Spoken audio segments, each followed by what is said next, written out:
مسیح پر توجہ مرکوز کرنا۔ ہمیں ہمیشہ اپنے خیالات خداوند یسوع مسیح پر مرکوز رکھنا چاہیے، جو ہمارے ایمان کا ماخذ اور کامل ہے۔ میں زکریا امیر ہوں۔ مسیح یسوع میں آپ سب کی سلامتی ہو۔ عبرانیوں کا مصنف یہ جانتا ہے ہم سب کو ہیروز کی ضرورت ہے، کیا ہمیں نہیں؟ باب 11 میں اس نے ہمیں ہیروز کی پوری فہرست دی ہے۔ ایمان کے لوگ وہ کامل نہیں تھے، وہ کامل سے بہت دور تھے، اور پھر بھی خدا نے ان کے ایمان کو عزت بخشی، اور یہ اپنے آپ میں حوصلہ افزا ہے۔ لیکن ہمارا سب سے بڑا ہیرو کون ہے؟ یسوع مسیح خدا ہے۔ وہ کامل انسان ہے، کامل نمونہ ہے، اور ہمیں یسوع پر اپنی نگاہیں رکھنی ہیں۔ عبرانیوں کا مصنف ہمیں یہی بتاتا ہے۔ عبرانیوں 12 باب اور اس کی 1 آیت میں، چنانچہ جب ہمیں گواہوں کا اتنا بڑا بادل گھیرے ہوئے ہے۔ وہ کون ہے؟ اس نے پچھلے باب میں ان کا ایک پورا گروپ درج کیا ہے۔ ٹھیک ہے، یہ ہیں وہ گواہ جو ہمیں گھیرے ہوئے ہیں۔ چنانچہ جب ہمیں گواہوں کا اتنا بڑا بادل گھیرے ہوئے ہے تو آؤ ہم بھی ہر ایک رکاوٹ اور گناہ کو ایک طرف رکھیں جو ہمیں آسانی سے پھنسا لیتا ہے۔ اور یہاں وہ سیدھے ایک ایتھلیٹک استارے میں چلا جاتا ہے۔ آئیے برداشت کے ساتھ دوڑتے ہیں، اور یہاں اس نے دوڑ کا استارہ استعمال کیا۔ ظاہر ہے کہ عبرانیوں کا مصنف اولمپک کھیلوں یا اولمپک کھیلوں کے پیش رو سے واقف تھا۔ دوڑ بہت اہم تھی، اور اسی طرح وہ کہتا ہے آئیے ہم صبر کے ساتھ اس دوڑ میں دوڑیں جو ہمارے سامنے ہے۔ اپنی نگاہیں یسوع پر رکھیں جو ہمارے ایمان کا ماخذ اور کامل ہے۔ اس خوشی کے لیے جو اس کے سامنے تھی، اس نے شرمندگی کو حقیر سمجھ کر صلیب کو برداشت کیا اور خدا کے تخت کے دائیں ہاتھ پر بیٹھ گیا۔ اور وہاں وہ ہمارے عظیم سردار کاہن کے طور پر ہے، جو یقیناً ایک بہت اہم موضوع ہے جو یہاں عبرانیوں کی کتاب میں تیار کیا گیا ہے۔ جب میں اس مثال کے بارے میں سوچتا ہوں تو میرا تصور تھوڑا بکھر جاتا ہے۔ ایفروڈیسیس نامی ایک اسٹیڈیم ہے، اور یہ ایفروڈیسیاس قصبے کے بالکل قریب واقع ہے، جو کہ کلسے شہر کے بہت قریب ہے۔ میں اور میری بیوی اس اسٹیڈیم میں رہے ہیں۔ در حقیقت اس اسٹیڈیم کے آخر میں میں بالکل ان سفید پتھروں پر بیٹھا تھا، اور وہ سفید پتھر تھے۔ میں وہاں کھڑا ہوا اور ان سفید پتھروں پر لوگوں کا ایک اور گروپ بیٹھا تھا، اور میں نے کلام پاک کا یہ حوالہ پڑھا، اور میں نے نشاندہی کی کہ ہو سکتا ہے کہ جب عبرانیوں کے مصنف نے یہ لکھا، شاید وہ اس طرح کے اسٹیڈیم کا حوالہ دے رہا تھا۔ اور گواہوں کا ہجوم جو لوگوں کو خوش کر رہا تھا، باب 11 عبرانی ہال آف فیم میں درج تھا۔ یہاں ایک مکان ہے، کیونکہ میرے خیال میں وہ گواہوں کے اس عظیم بادل کا حوالہ دے رہا ہے، لیکن اس سے آگے آج ہمارے لیے جب اس نے یہ خط لکھا تو وہ پہلی صدی کا ذکر کرتا ہے۔ وہ پرانے عہد نامے کا حوالہ دے رہا تھا، لیکن ہم یہ بھی جانتے ہیں کہ گواہوں کا یہ عظیم بادل ہے جو پہلی صدی میں موجود تھا، بشمول رسول۔ اور ویسے ان میں سے زیادہ تر لوگ یسوع مسیح پر اتنا پختہ یقین رکھتے تھے کہ انہوں نے اپنے ایمان کے لیے لفظی طور پر اپنی جانیں قربان کر دی۔ یہاں ایک اور اہم نقطہ ہے، کیا ایک آدمی نے اپنی جان اس لیے دی کہ وہ کسی جعلی مذہب پر یقین رکھتا تھا؟ ان میں 11 آدمی تھے، اور اب جہاں تک ہم جانتے ہیں وہ شہید نہیں ہوا تھا۔ یوحنا 90 کی دہائی میں زندہ تھا۔ رسولوں کو دھمکیاں دی گئیں، لیکن آگے کیا ہوگا؟ پچھلے 2000 سالوں کے بارے میں کیا خیال ہے؟ ہم آج مسیحوں کی دنیا میں مختلف جگہوں پر دیکھتے ہیں جن کا مسیحی ہونے کی وجہ سے سر قلم کیا جاتا ہے، اور کچھ ٹیلی ویژن اس بارے میں دکھاتے ہیں۔ وہ گواہوں کے اس عظیم ہجوم کا حصہ ہیں جنہوں نے اس دوڑ میں حصہ لیا ہے اور اس کے بارے میں سوچتے ہیں۔ یہ مثال کے لحاظ سے بہت گرافک ہے۔ ہمیں کسی بھی چیز کو نظر انداز کرنے کی ضرورت ہے جو یسوع مسیح پر توجہ مرکوز کرنے سے ہماری توجہ ہٹا سکتی ہے۔ یسوع مسیح ہمارے ایمان کا بانی اور ماخذ ہے، وہ ہمارا عظیم سردار کاہن ہے، وہ باپ کے دائیں ہاتھ پر ہے۔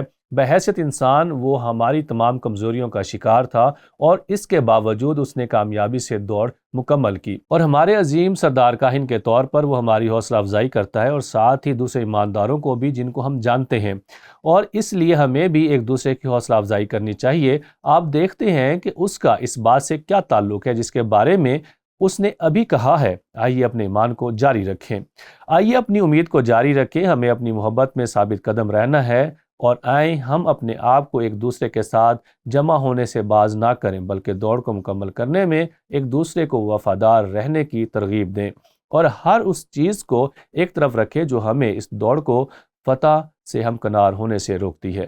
پالوس کو بھی اس تارے بہت پسند تھے۔ کچھ کہتے ہیں عبرانیوں کو پالوس نے لکھا، مجھے اس پر شک ہے، لیکن اس سے کوئی فرق نہیں پڑتا۔ اس نے ایتھلیٹک استارے استعمال کی ہے۔ مثال کے طور پر پہلا کرنتھیوس کی 9ویں آیت میں کہتا ہے کہ کوئی دوڑ میں بے مقصد نہیں بھاگتا۔ میں اس اسٹیڈیم سے باہر نہیں ہوں، مجھ صرف دائروں میں دوڑتا ہوں۔ اگر یہ دائرہ اسٹیڈیم میں ہے تو میں حلقوں میں دوڑ رہا ہوں، لیکن میں صرف کراس ویز اور ہر جگہ نہیں چل رہا ہوں، یا میں باکس نہیں کرتا۔ اور وہ ایک اور ایتھلیٹک استعارہ استعمال کرتا ہے۔ یہ کافی مزاحیہ تھا، کیونکہ آپ تصور کر سکتے ہیں اس سے کچھ حاصل نہیں ہوگا، بجائے اس کے کہ میں اپنے جسم کو نظم و ضبط میں لاتا ہوں اور اسے سخت کنٹرول میں لاتا ہوں، تاکہ دوسروں میں منادی کرنے کے بعد میں خود نااہل نہ ہو جاؤں۔ اور جب اس نے انسانی جسم کے استعارے کو اس کے ایتھلیٹک پہلو کو واضح کرنے کے لیے استعمال کیا، تو وہ یقیناً ہمارے پورے وجود کا نظم و ضبط بھی شامل کر رہا ہے۔ ہمارا جسم، ہماری روح یسوع مسیح کے وفادار رہنے کے لیے سب کچھ۔ یہاں ایک اور استعارہ ہے، اور خدا کے ساتھ رہنے کے لیے گھر جانے سے پہلے اس نے چند استعارے استعمال کیے تھے، جو اس نے روم کے جیل خانے سے لکھتے ہوئے تیموتھیوس سے کہا: میں اچھی کشتی لڑ چکا، میں نے دوڑ کو ختم کر لیا ہے، میں نے ایمان کو قائم رکھا ہے، میرے لیے راست بازی کا وہ تاج محفوظ ہے جو خداوند اس دن مجھے دے گا، اور نہ صرف مجھے بلکہ ان تمام لوگوں کو جنہوں نے اس کے ظہور کو پسند کیا ہے۔ ظاہر ہے اس کے جواب میں عبرانیوں کے مصنف نے لکھا: جیسا کہ آج ہم روحانی دوڑ رہے ہیں، وہ کون سے گناہ ہیں جو ہمیں پھنسا سکتے ہیں اور یسوع سے نظریں ہٹانے کا سبب بن سکتے ہیں؟ ٹھیک ہے، اگر ہم نے ان کی گنتی شروع کر دیں تو ان میں سے کچھ کو ہم شاید پہچان بھی نہیں پائیں گے۔ ان میں سے کچھ ہم کرتے ہیں۔ عبرانیوں کے مصنف نے کہا: ہم ہر اس گناہ کو ایک طرف رکھتے ہیں جو ہمیں یسوع پر توجہ مرکوز کرنے اور فتح سے ہمکنار کرنے سے روکتے ہیں۔ میرے عزیزو، ہم دیکھ سکتے ہیں، ہم اپنی ثقافت مادیت پرستی میں کہہ سکتے ہیں، یہ ہمیشہ ایک مسئلہ رہا ہے۔ دنیا میں زندگی کا مادی چیزوں میں کوئی حرج نہیں ہے۔ ہمیں مادی چیزوں کی ضرورت ہے، خدا نے مادی چیزیں بنائی ہیں، لیکن ہم اپنی ترجیحات کو خرابی سے نکال سکتے ہیں۔ تو میرے عزیزو، ہمیں پہلے خدا کی بادشاہی اور اس کی راست بازی کو تلاش کرنا ہے، اور یہ سب چیزیں بھی ہمیں مل جائیں گی۔ لیکن یہ ہماری توجہ ہٹا سکتی ہیں، کیونکہ کچھ لوگ ہیں جو یسوع پر نگاہ کرنے کے بجائے ان کی نظریں مادی چیزوں پر ہوتی ہیں۔ یہ ان کی زندگی کا ایک مقصد ہے، اور یہ مسیحی زندگیوں میں پھیل سکتا ہے۔ جنسیت، خدا نے ہمارے حواس بنائے، جنسی احساسات، یہاں تک کہ جنسی احساسات میں کوئی حرج نہیں ہے۔ خدا نے ان جذبات کو پیدا کیا، لیکن خدا نے ان احساسات کو اپنے منصوبے کے اندر، اپنے ڈیزائن کے اندر استعمال کرنے کے لیے پیدا کیا ہے۔ اور میرے عزیزو، دیکھو آج ہمارے معاشرے میں کیا ہو رہا ہے۔ بہت سی باتیں ہم پر اثر کر رہی ہیں جو ہمارے معاشرے میں ہو رہی ہیں، مسیحیوں کو بھی متاثر کر رہی ہیں۔